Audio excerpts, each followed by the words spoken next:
おはようございます。いつものご挨拶をしましょうね。私のご挨拶はこうですね。いつも皆さんとご挨拶するときは、このご挨拶から始めます。かって生まれてきた人、私を見ててくださいね。今、生きてる人たち、これから生まれてくる大勢の人たちにご挨拶します。おはようございます。実は私はこれで皆さんを元気にしてるんですよ。ご存知ですね。私の人生の目的は世界中の人たちの心身をたった今健康にしているぞです。今、いつでも今ですね。今、たった今の今もそう、朝起きたらそう、で夜寝るときそう、お風呂入ったらそう、仕事してるときそう、いつでも私は皆さん、世界中の人たちの心身を健康にしているという仕事をしてますね。そのために生きてるんです。それで、これをですね、説明するときに、このような説明するといいかな。いいですね。私がかって生まれてきた人、ね、今生きてる人たち、これから生まれてくる人たちみんなにご挨拶します。何言ってるかというとね、広がりを見てるんです。広がりを感じている。広がりって見ると言ってもいい、感じると言ってもいい、いろんな言い方できるし、私はここで感じるんですけれども、手でこう感じるっていう人もいていいし、骨盤を動かして広がりを感じるという人もいていいですよね。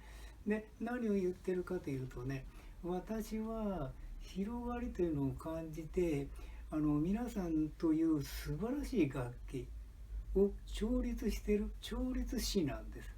もちろん身分は治療師ですよ。法律的には治療師なんですけど、私のやってるのは皆さんの悪いところをなんか見つけてね、何とかして直しましょうとしてるんではない。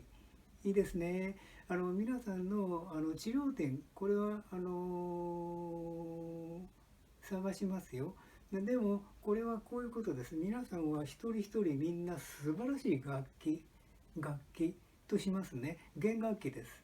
でその弦楽器ですけれども、いくら素晴らしくてもしばらく使わなかったり、あるいは買ってきたばっかりだったり、あるいはどっかこうねぶつけてしまったりしたら、弦の調律し直さないといい音が出ませんね。その調律をしている私は治療師というより調律師なんですね。ですから、ここで調律する、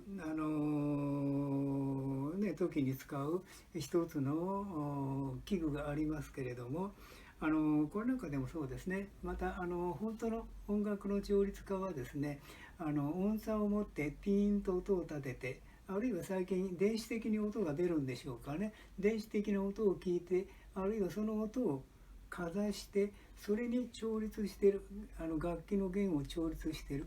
ですから皆さんという素晴らしい弦を調律する時に、実は調律器一つあればいい。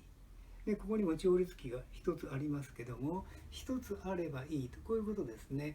そうすると私は今申し上げたこと、私はここにいながらこのまんまで世界中の人たちを調律している調律器なんです。なんで調律するか、これ何度も申し上げてますね。私の調律するのはね、言葉、呼吸、それから動作、ね、感情、怒ったり喜んだりする感情ですね。感情、言葉、呼吸、動作、感情、リズムって言ってるんですけどね。ですから私が先ほどこうリズムやりましたね。かって生まれてきた人、今生きてる人、これから生まれてくる人ってこう全部リズムに乗ってるんですね。これ調律してるんです。私のその調律器と言えますね。それからさらにもう一つ、今日は特に皆さんに知っていただきたいのは、広がりを感じる。広がり感じるだけで私は世界中の人たちの治療という言葉をうっかり使いましたけれど、調律してるんですね。調律している治療師と言ったらいいんでしょうかね。そういう存在なんです。ですから私は一言ここにいながら今も世界中の人たちを健康にしてる。ただ目的をはっきりさせてないのでね、ピンとこないかもしれない。で皆さんの中でたった今何か私に調律して、ね、いただきたいところがございましたら、ちょっと意識してください。私もそうですよ。私も自分の体具合悪いところあったらそれをね目的にするっていうんですね。私という楽器の具合悪いとここですよ。要するに調律点弦楽器でいうと弦ですよね。弦をどの弦を調律するか決める。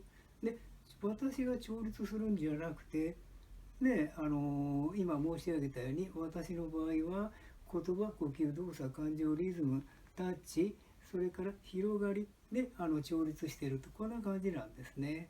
ですから私は調律器なんです。で早速やってみましょうね。皆さんがどっか肩こりとかよくやるのはね、後ろ向いてっていうの、後ろ向いてこっち向いて私も世界中の人たちの一人だからやってみせますと、こうですね。こっち私楽なんです。こっち見ると楽な。こっちはね、この辺がつるんですよね。こっち見るとつる。だからこっちはね、こうやって後ろ行かない。こっちはほら後ろ行くけど、こっち後ろ行かない。もちろん無理すれば行くんですよ。ただ行かない。この時に私は何をやるかというとね、今申し上げたように広がりを感じる。皆さんはこちら向いてるんですけど、私が見てると青空の中に雲が浮いてる。例えばそれをねこう感じるんです。私の場合ここで感じるんです。これも人によって時期によってその場によって感じ方違うと思うの。どれでもいい。もう素晴らしい青い空に秋空ですね。雲が浮いてる。まあね、雲がいっぱい浮いてる。やったでしょ。目的をはっきりさせてる。皆さんもやりましたかね。ですから私は今こちらへこう行きにくいですねって言いました。こちら行きやすい。でもどうなったかというと、こちら行きますよ。いいですね。でもこちらもほら楽に行くよと言って調律するのが私の仕事で、今日は特に広がりというのをもう少しお話ししましょうね。